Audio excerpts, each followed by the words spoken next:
Alhamdulillah wassalatu wassalamu ala Rasulillah wa ala alihi wa ashabihi wa man tabi'ahum bi ihsanin ila yaumiddin. Amma ba'd.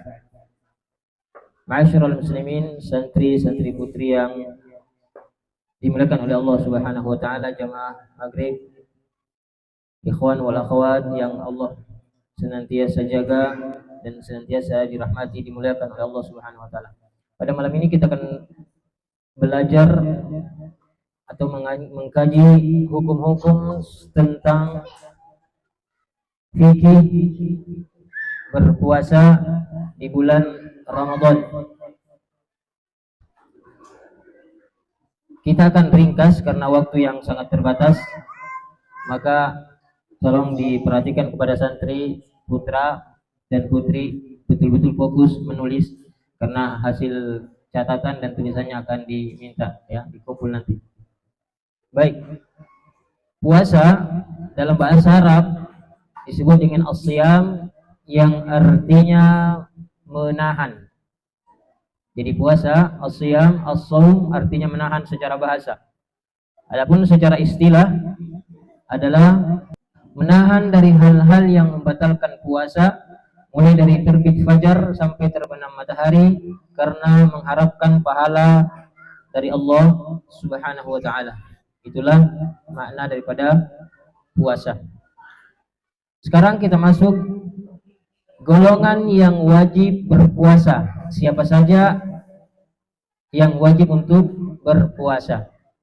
Yang pertama adalah muslim.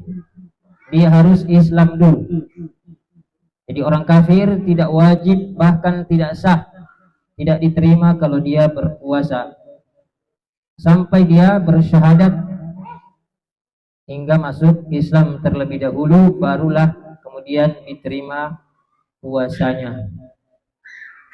Yang kedua yang wajib untuk berpuasa adalah yang berakal dan balik. Berakal dan balik. Berakal maksudnya tidak gila, otaknya normal, kemudian sudah balik. Balik artinya sudah dewasa. Ya, jadi anak-anak yang belum dewasa tidak diwajibkan untuk berpuasa. Namun para orang tua dianjurkan untuk melatih putra-putrinya untuk berpuasa, utamanya puasa Ramadan.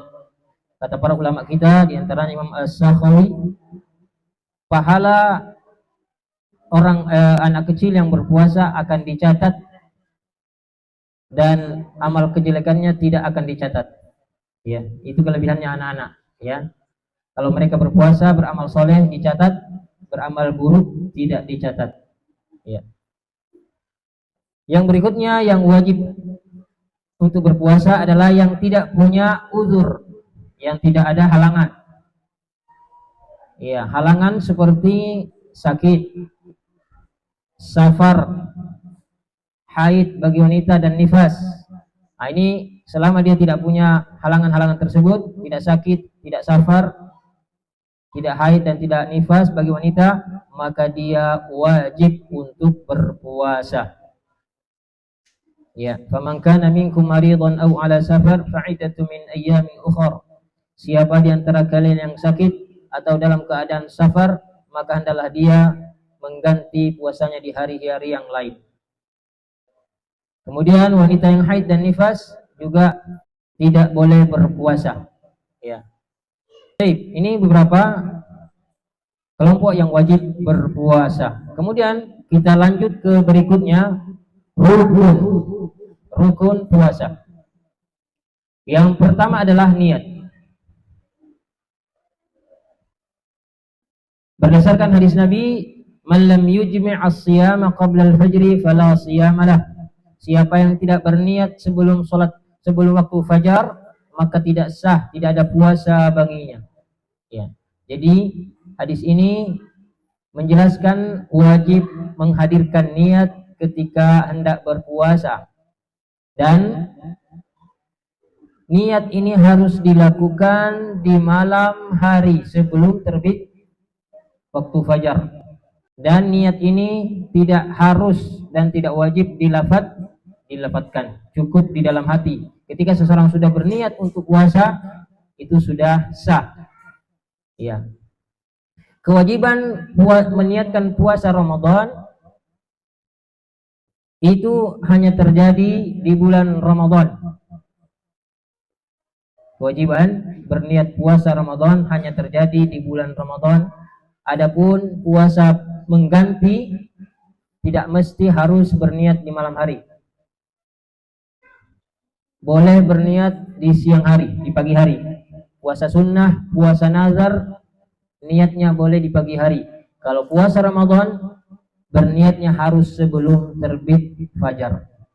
Kemudian masalah niat ini ada pembahasan penting tentang niat. Yang pertama,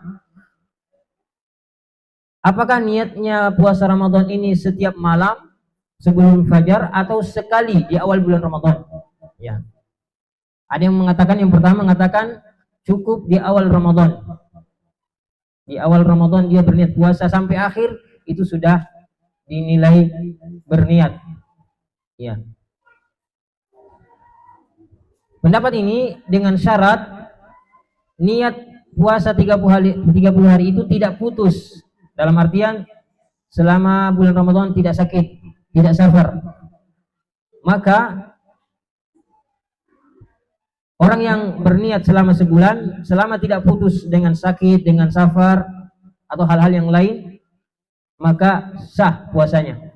Tapi kalau dia berniat di awal Ramadan 30 hari, tapi ternyata dalam 30 hari itu ada yang memutus seperti sakit, safar, maka dia harus memperbaharui niatnya kembali. Ini di pendapat yang dipilih oleh Imam Malik, Imam Ishaq bin Rahawai, dan Imam Ahmad bin Hanbal rahimahullahu ta'ala. Pendapat yang pertama. Pendapat yang kedua, wajib berniat setiap malam. Ini pendapat kedua. Tadi hanya sekali di awal Ramadan. Yang kedua ini mengatakan setiap malam harus berniat. Ya, ini pendapat Imam Abu Hanifah, Imam Syafi'i, dan Imam Ahmad menurut pendapat yang terkenal. Mana pendapat yang lebih tepat, lebih mendekati kebenaran? Yang mendekati kebenaran insyaallah sebagaimana yang disebutkan oleh Al-Imam Syekh Utsaimin dalam kitabnya Syahrul Mumti adalah cukup sekali di awal Ramadan berniat 30 hari Ramadan untuk berpuasa sudah sah. Dengan syarat tadi, tidak putus dengan batal sakit atau sedang safar. Kalau dia tak sakit atau safar kemudian sembuh di hari kesekian umpamanya, kemudian mau melanjutkan puasa, maka dia harus memperbaharui niatnya. Baik, ini tentang niat. Jadi rukun puasa yang pertama adalah niat. Yang kedua, rukun yang kedua, menahan diri dari hal-hal yang membatalkan puasa. Ditahan dari hal-hal yang membatalkan puasa mulai dari terbit fajar sampai terbenam matahari. Ya. Jadi rukunnya ada dua, niat dan menahan diri dari hal-hal yang membatalkan puasa. Berikutnya, sekarang kita masuk, kita singkat ini ya karena waktu, nanti diperpanjang dengan tanya jawab kalau ada yang mau bertanya, baik melalui lisan dan tulisan. Sekarang golongan yang diberikan keringanan untuk tidak puasa. Ya, jadi ada golongan-golongan yang dibolehkan untuk tidak puasa Ramadan. Ya. Di antaranya yang pertama yang boleh untuk tidak berpuasa adalah musafir. Musafir. Apa itu musafir? Santri? Apa? Ya, orang safar apa? Orang yang perjalanan, ya. Bukan jalan-jalan doang, ya. Ada jaraknya. Bukan keliling Samarinda musafir. Musafir itu yang melakukan perjalanan jauh, ya. Nah, orang yang musafir boleh untuk tidak berpuasa. Dan musafir ini terbagi tiga. Jika puasanya memberatkan dan khawatir membahayakan, maka puasanya orang seperti ini menjadi dosa. Kalau dia berpuasa, safar, terus berpuasa dan membahayakan dirinya, maka dia puasanya bisa berdosa. Sabda Nabi SAW ketika para sahabat di Fathu Makkah berpuasa, tapi kondisi mereka sangat memberatkan puasanya, Rasulullah mengatakan ulaikal usatu, ulaikal usat. Mereka adalah orang yang bermaksiat dan mereka adalah orang yang bermaksiat. Ini kalau puasa membahayakan ketika safar. Yang kedua, safar jika berpuasa tidak terlalu memberatkan, tidak terlalu, ya. Maka puasa dalam keadaan seperti ini dimakruhkan. Memberatkan tapi tidak terlalu. Maka dimakruhkan karena dia berpaling dari keringanan yang Allah berikan. Ya. Yang ketiga, puasanya orang musafir, dia safar tapi dia berpuasa dan tidak memberatkan serta tidak membahayakan. Maka di sini diberikan pilihan antara dia berpuasa dan berbuka. Ya. Mana yang lebih utama? Musafir yang tidak memberatkan ketika dia berpuasa, kata Syekh Al-Utsaimin, lebih utama dia berpuasa dengan beberapa pertimbangan. Yang pertama, mencontoh Nabi sallallahu alaihi wasallam. Iya, ada beberapa kasus Nabi sallallahu alaihi wasallam berpuasa ketika safar karena tidak memberatkan. Sebagaimana disebutkan dalam Sahih Bukhari. Kemudian yang kedua, supaya lebih mempercepat melepaskan dari tanggung jawab, ya, kewajiban berpuasa. Ya. Yang ketiga, lebih ringan. Kalau kita berpuasa bersama-sama rame-rame itu lebih ringan dibanding kita berpuasa sendirian di luar bulan Ramadan. Biasanya malas-malasan, ditunda-tunda. Ya.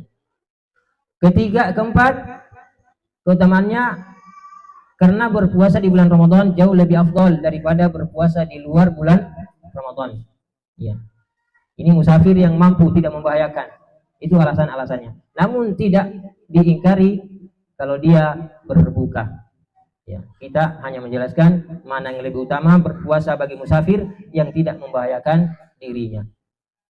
Jelas di sini ya? Berikutnya, yang boleh untuk tidak berpuasa adalah orang sakit. Ya. Nah, orang sakit di sini juga terbagi menjadi dua. Ada orang sakit yang tidak bisa diharap untuk sembuh, seperti sakit kanker dan lain-lain. Ya. Orang yang seperti ini sakitnya tidak bisa sembuh, tidak diharap sembuh, maka dia tidak puasa, tapi memberi makan atau membayar fidyah, memberi makan sebanyak jumlah dia tidak puasa. Ya berarti 30 kali. 30 hari atau 30 porsi makanan dia berikan kepada orang miskin. Ini bagi orang sakit yang tidak bisa diharap kesembuhannya.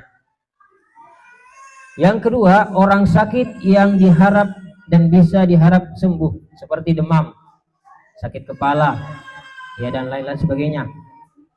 Nah, orang yang sakit bisa diharap kesembuhannya, ada lagi pembagiannya. Kalau puasanya memberatkan dan membahayakan, maka dia tidak boleh berpuasa. Meskipun dia cuma sakit demam, tapi ketika dia berpuasa bikin berbahaya, membuat dia bisa pingsan dan lain-lain, maka tidak boleh berpuasa. Yang kedua, puasanya memberatkan tapi tidak membahayakan. Berat dia rasa, sakit demam, dia mau puasa tapi berat, hanya tidak membahayakan. Maka ini dibenci hukumnya kalau dia berpuasa, karena dia berpaling dari keringanan yang Allah berikan. Ya, orang sakit boleh tidak berpuasa. Yang ketiga, orang yang demam misal puasa membahayakan dirinya. Ya, membahayakan ya. Tadi yang pertama memberatkan dan tidak membahayakan. Ya. Jadi yang ketiga ini membahayakan, maka diharamkan. Walaupun penyakitnya cuma demam, kalau dia puasa berbahaya, maka dia tidak boleh berpuasa. Karena berarti membunuh diri namanya. Ya, wala taqtulu anfusakum, dan janganlah kalian membunuh diri kalian. Ya, itu dalilnya. Untuk mengetahui penyakit yang kita alami ini berbahaya atau tidak, itu bisa dengan cara perasaan diri kita dan juga boleh dengan diagnosa dokter yang dipercaya. Ya. Jadi boleh untuk mengetahui saya puasa ini berbahaya atau tidak, walaupun cuma demam, itu dengan perasaan diri sendiri bisa diukur. ya, atau dengan cara pergi ke dokter, ya, diagnosa dokter. Kemudian orang sakit yang bisa diharap kesembuhannya, kemudian meninggal dunia sebelum sembuh, lalu dia tidak puasa, maka dia tidak wajib dibayarkan puasanya. Ahli waris tidak wajib membayarkan hutang puasanya, karena dia meninggal dalam keadaan sakit. Ya. Dia meninggal dalam keadaan tidak mampu untuk membayar hutang puasanya. Ya. Berikutnya, orang yang tidak wajib untuk berpuasa adalah wanita hamil dan menyusui. Nah, ibu-ibu yang hamil dan menyusui tidak wajib berpuasa. Dan ini ada 3 pembahasan. Perlu diperhatikan para ibu ini, ya, para ummahat. Yang pertama, wanita hamil dan menyusui, kalau dia khawatir puasanya bisa membahayakan dirinya, ya, puasanya bisa membahayakan dirinya, maka dia boleh berbuka dan dia wajib mengganti di hari yang lain. Tidak ada fidyah. Ini pertama. Wanita hamil dan menyusui kalau membahayakan dirinya saja, ini dirinya saja, ya, maka dia boleh berbuka dan mengganti di hari yang lain kapan dia mampu. Ya. Kedua, wanita hamil dan menyusui khawatir membahayakan dirinya dan anaknya. Tadi yang pertama membahayakan dirinya, yang kedua membahayakan diri dan anaknya, maka boleh baginya juga berbuka puasa dan wajib mengganti di hari yang lain. Sama kondisinya yang pertama. Ya, yang pertama khawatir pada dirinya, yang kedua khawatir diri dan anaknya. Sama-sama hukumnya mengqadha, mengganti di hari yang lain dan boleh tidak berpuasa. Yang ketiga, ini yang menjadi perselisihan. Wanita hamil atau menyusui khawatir puasanya bisa membahayakan kesehatan anaknya, kesehatan janinnya. Ya. Maka ini terjadi perbedaan pendapat. Ada 6 pendapat. Ya. Namun pendapat yang paling terkenal ada 3. Ada yang mengatakan diganti, diqadha. Diqadha saja, diganti di hari yang lain. Kemudian kedua, membayar fidyah saja. Ini pendapat kedua. Dan pendapat ketiga, qadha dengan fidyah, diganti dan membayar fidyah. Ya. Ini yang ketiga, saya ulangi, bagi wanita hamil dan menyusui khawatir membahayakan janinnya, membahayakan anaknya, ada 3 pendapat. Pertama, dia mengganti, pendapat pertama. Pendapat kedua, membayar fidyah saja. Pendapat ketiga, mengqadha, mengganti dan fidyah. Fidyah itu memberi makan. Ya. Pendapat yang kuat yang mana? Wallahu ta'ala alam, karena ini dalilnya masing-masing sangat kuat, ya. Dan wallahu ta'ala alam, kalau kita melihat yang dijelaskan oleh Syekh Al-Utsaimin, ya, dalam fatwanya, beliau lebih memilih untuk mengqadha tanpa fidyah. Ya. Mengqadha tanpa fidyah. Ada juga pendapat yang menguatkan hanya fidyah saja. Wallahu ta'ala alam, yang lebih menenteramkan hati bahwasanya wanita hamil dan menyusui tetap harus mengqadha puasa, ya, tanpa harus fidyah. Ada juga yang memilih fidyah saja. Ini tidak boleh kita pungkiri karena ini adalah perbedaan pendapat. Ya. Apa tadi yang boleh tidak berpuasa lagi adalah wanita haid dan nifas. Ya, jelas ini hadisnya. Rasulullah bersabda, Aisyah bersabda, "Alaysa idza hadat lam tusalli wa lam tasum?" Bukankah wanita kalau sedang haid maka dia tidak salat dan tidak puasa? Ya. Jadi wanita haid dan nifas tidak boleh berpuasa dan tidak boleh sholat. Ya. Berikutnya, yang boleh untuk tidak berpuasa adalah orang yang berusia lanjut. Ya, orang tua. Orang tua yang sudah tidak bisa berpuasa, maka dia wajib hanya wajib membayar fidyah setiap hari. Jadi fidyah ini dibayar sebelum dia melewati hari. Jadi jangan begini. Ada orang tua yang tidak bisa puasa, di hari pertama dia sudah membayar fidyah 30 hari. Ini tidak boleh. Ya, dia harus menyelesaikan hari-hari puasa dulu. Lebih baik hari puasa itu lebih duluan habis baru fidyah daripada fidyah dulu sebelum Ramadannya habis. Ya.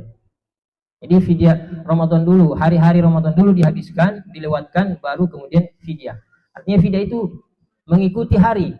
Jangan fidyahnya yang mengikuti Ramadannya, hari Ramadannya mengikuti fidyah. Ya, dipaham sampai sini ya.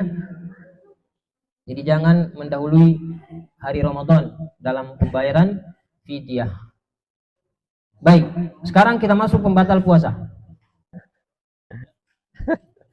Pembatal puasa yang pertama adalah ya berkumpul suami istri. Ya, mudah-mudahan bahasanya tidak terlalu ya. Berkumpul suami istri itu jelas tidak boleh. Ya. Kalau seseorang melakukan berkumpul suami istri di siang hari, maka ada beberapa kafarah denda yang harus dia jalani. Yang pertama, dia harus membebaskan budak. Sekarang budak tidak ada ya. Kalau tidak ada, berarti dia harus berpuasa 2 bulan berturut-turut dan tidak boleh putus. Ya, ini suami istri. Kalau dia melanggar di siang hari. Ketiga, kalau tidak mampu berpuasa 2 bulan berturut-turut, maka dia harus memberi makan 60 orang miskin. 60 orang dikasih makan setiap hari. Ya. Ini kafarahnya, dendanya orang yang melanggar di siang hari bagi para suami istri. Ya. Kemudian terkait masalah suami istri ini, apakah istri wajib membayar kafarah? Jika seorang istri memenuhi permintaan suami, apakah dia wajib membayar kafarah? Maka ada 2 pendapat. Pertama, pendapat tidak wajib. Istri tidak wajib membayar denda. Ya, karena dalam hadis konteksnya cuma laki-laki yang disuruh. Itu pendapat pertama. Pendapat kedua, dia membayar jika menyetujui ajakan suami. Ya. Tapi kalau dia dipaksa tidak ada. Itu saja ya. Singkat. Mudah-mudahan juga padat ya. Terus bagaimana melakukan pelanggaran itu di siang hari karena lupa? Ada enggak ya lupa? Bisa jadi. Ya. Para ulama sepakat bahwa apapun dosa yang dilakukan dalam kondisi lupa tidak ada denda, tidak ada kafarah, tidak ada ganti, tidak mengqadha. Ya. Jadi kalau melakukannya dengan cara lupa, tidak wajib mengganti, tidak kena juga denda. Kemudian makan dan minum dengan sengaja yang membatalkan puasa. Makan dan minum dengan sengaja. Jadi siapa yang minum dan makan secara sengaja batal puasanya. Adapun kalau dia lupa makan, ya ada kisah di zaman sahabat ini terjadi. Hadisnya sahih. Ada sahabat mengatakan kepada Abu Hurairah, "Wahai Abu Hurairah, saya puasa tapi saya lupa, saya tadi makan dan minum." Lantas Abu Hurairah mengatakan, "La ba'sa bidzalik." Tidak apa-apa. Setelah itu saya lupa lagi, saya masuk ke rumah orang, saya makan lagi, saya minum lagi. Ada 3 kali kasus. Kata Abu Hurairah mengatakan, "Kamu tidak apa-apa sebenarnya, tapi sebenarnya kamu bukan orang yang terbiasa berpuasa." Ya, buktinya selalu lupa. Ya, itu yang dikatakan oleh Abu Hurairah kepada sahabat tersebut. Ya. Jadi kata Nabi SAW, "Man akala nasiyan wa huwa shaim falyutimma shaum." Siapa yang lupa ketika makan dan minum, ketika puasa, dia makan dan minum, maka dia tetap menyempurnakan puasanya. Di saat dia ingat berhenti. Ya. Jangan sudah nikmat terlanjur makan terus saja. Tidak boleh. Jadi tetap dia berpuasa meskipun dia sudah makan 1 piring, tetapi dengan syarat dia lupa. Ya. Selama dia masih lupa, alhamdulillah berarti itu nikmat dari Allah. Berikutnya yang membatalkan puasa adalah muntah dengan sengaja. Siapa yang muntah dengan sengaja, batal puasanya. Dia sengaja korek-korek tenggorokan, dia sengaja mencari bau yang membuat dia muntah, maka batal puasanya. Kalau dia tidak sengaja muntah, misal dalam perjalanan dia muntah, tetap dia wajib melanjutkan puasanya. Isya. Nah, mungkin nanti kita lanjutkan di tanya jawab. Kita akhiri. Subhanakallahumma wa bihamdik, asyhadu an la ilaha illa anta, astaghfiruka wa atubu ilaik. Assalamualaikum warahmatullahi wabarakatuh.